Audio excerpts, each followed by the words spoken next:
Cuba. My last glimpse in 1994 was of your iconic lighthouse fading into the distance. I left under politically intense circumstances, convinced I'd never see our homeland again. But after 20 years, I came back. The Havana I imagined didn't even come close. This reality was better in every way. Its great open spaces, its famous malecón and attractive architecture. Walking through the capital of all Cubans lets you see up close their different, interactive lives. The vibe of this absorbing, subtropical city is totally contagious, and the nonstop daily motion does catch on. I feel Havana is the capital of the Caribbean, and even though I grew up in Miami, I'll admit it ends up being a shadowy reflection of this ancient city, so rich in history, no matter where you look. From the outside, there's always a lot of talk about Havana's darkest corners, but I didn't travel to document stains or rubble. I went with my eyes wide open, free of prejudice, and a clean disposition to listen to what his people had to say. Your average Cuban has much to say. He may complain much, contradict himself, and always try to win the discussion, no matter what. But he can't help it. It's our culture. Havana's lifestyle and way of being may differ slightly than the rest of the island, but most of that indifference is myth. The typical Habanero can't be anything else but Cuban.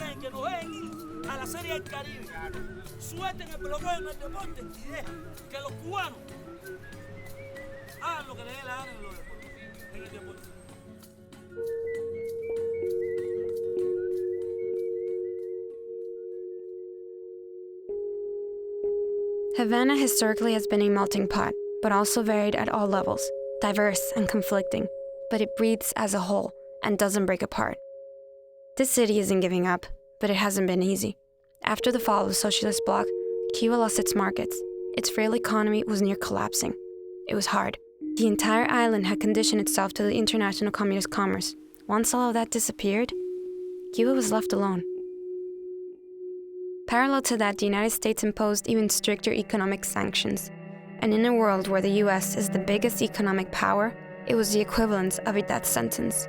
The economic, commercial, and financial blockade severely punished the civil society and continues to do so up to this day. Meanwhile, the Cuban Adjustment Act stimulated the most desperate into exiting the country illegally. And many balseros, or rafters, lost their lives trying to reach Miami. Penalizing or abusing an entire nation for political reasons is wrong, and the United Nations continuously has condemned it.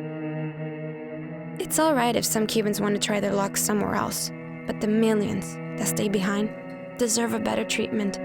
They deserve to live without being punished for choosing their own political destiny. As a Cuban American, I continue to believe that one day, maybe sooner than what we think, the United States and Cuba will finally make up and be friends, respecting one another, of course, like good neighbors should.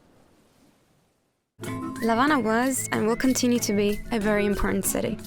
It's worth visiting, exploring, and only after a few days submerged in its rhythm do you begin to grasp that unique character. And that's part of what attracts so many thousands of visitors.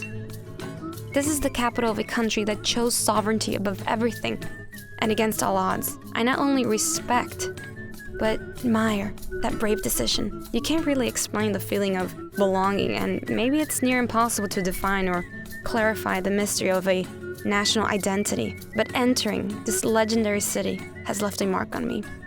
I fell in love with the complex spirit and modern diversity of La Habana.